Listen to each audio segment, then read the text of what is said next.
Subscribe कीजिए बीना के अवधि गीत चैनल को और बेल आइकन को दबाइए हमारी वीडियो सबसे पहले देखने के लिए। राजा जनक जी के घनी फूलवरिया फरी फूल भइल कचनार। राजा जनक जी के घनी फूलवरिया फरी फूल भइल कचनार। वहीं रे बगियावा में शिव के मंदिरवा सीता जी पूजा करई जाय। वहीं रे बगियावा में शिव के मंदिरवा सीता जी पूजा करई जाय।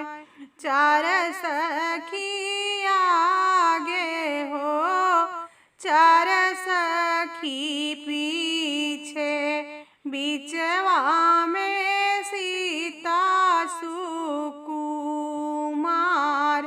चार सखी आगे हो चार सखी पीछे बीचवा में सीता सुकुमार।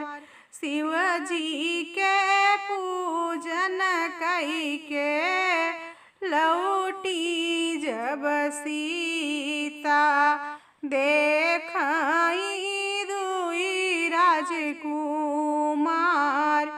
राम लखन फूल चुनी चुनी तोड़े सीता जी पूछई लागी बात। राम लखन फूल चुनी चुनी तोड़े सीता जी पूछई लागी बात। के कर तू उलरू से दुलरू कवन बहिन सग भाई। के करे घरे तू बियहल बाटा कहवा पड़ल ससुरार।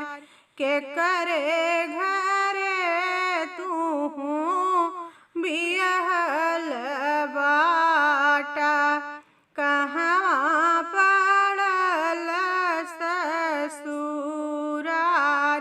राजा दशरथ जी के उलरू से दुलरू अपनी बहिन संग भाई। राजा दशरथ जी के उलरू से दुलरू अपनी बहिन सग भाई। राजा जनक घरे बियहल जाबै मिथिला में मोरा ससुरार। राजा जनक घरे बियहल जाबै मिथिला में मोरा ससुरार। एतनी बचन जब सुनली शीतल रानी राम जी से बोलई मुस्काय। अब ही बाबा घर ब्याहन बाटा कैसे के ससुरार अबही त बाबा घर ब्याह न बाटा कैसे के तोहरा ससुरार अबही त बाटी मई बारी कुंवारी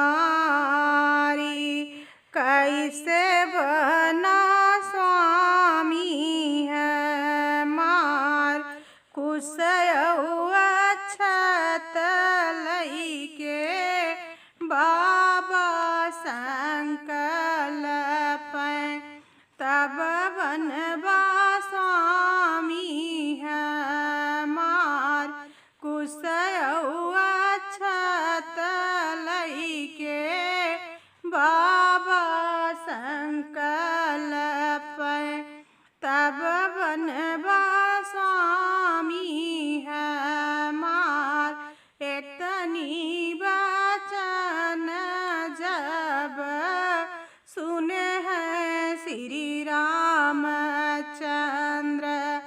सीता जी के देखी मुस्कान अपने बबैया आगे खबर जनावा